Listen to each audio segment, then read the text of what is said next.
आप जानते हैं सत्येंद्र नाथ बोस ने ये प्रूव किया कि प्रकाश, खाली अपने कंसेप्ट से उन्होंने प्रूव किया कि प्रकाश में द्रव्यमान जरूर होता है। तो आइंस्टीन ने कहा कैसे, बताओ।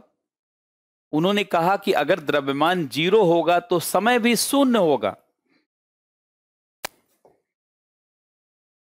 देखिए सत्येंद्र नाथ बोस ने क्या कहा, सत्येंद्र नाथ बोस, जिनको आप कहते हैं SN बोस, इन्होंने कहा कि अगर द्रव्यमान शून्य है, अगर मास शून्य है, तो इसका मतलब है कि लंबाई भी शून्य होगा, ऊंचाई भी शून्य होगा, और लंबाई भी शून्य, चौड़ाई भी शून्य, ऊंचाई भी शून्य, सब शून्य होना चाहिए, तभी तो मास शून्य होगा।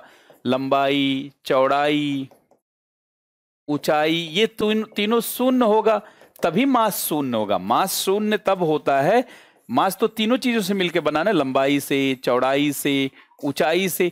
अगर मास शून्य हुआ ये, अच्छा अगर ये तीनों शून्य होगा तो समय शून्य होना चाहिए।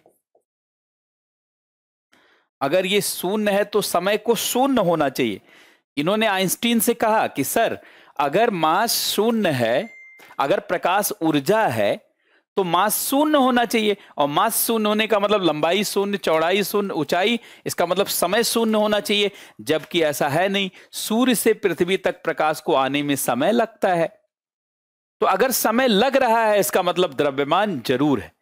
तो आइंस्टीन ने कहा सत्येंद्र नाथ बोस तुम्हारा दिमाग बड़ा तेज चलता है, तुम्हारा दिमाग बड़ा तेज चलता है। तो सोचिए इस आधार पर इन्होंने बता दिया, इन्होंने कहा कि देखिए सूर्य है, सूर्य से पृथ्वी तक प्रकाश को आने में समय लगता है, और समय लग रहा है तो निश्चित रूप से प्रकाश में द्रव्यमान है। बिना द्रव्यमान के समय नहीं लगता, द्रव्यमान समय लपेटे हुए। देखिए द्रव्यमान, ये क्वेश्चन पिछली बार 2020 के IAS के PT में आया ये क्वेश्चन, द्रव्यमान समय लपेटे हुए, समय लपेटे हुए है। द्रव्यमान समय लपेटे हुए, अगर द्रव्यमान है तभी समय है, और अगर सूर्य से पृथ्वी तक प्रकाश को आने में समय लग रहा है इसका मतलब द्रव्यमान है। अब देखिए कितना ट्रिकी बात उन्होंने कहा। ये देखिए दूरी है, यस डिस्टेंस है कि नहीं, दूरी, और दूरी आप जानते हैं 15 करोड़ किलोमीटर है, तो 15 × 10⁻7 किलोमीटर, और 1 किलोमीटर में जानते हैं 1000 मीटर होता है। तो ऐसे हम लोग कह सकते हैं 15 × 3 जीरो और बढ़ा दीजिए 10⁸ मीटर, इतना दूरी है। 1 किलोमीटर में 1000 मीटर होता है। और अगर आप देखेंगे S बराबर V × T, तो T बराबर क्या हो गया, S/V।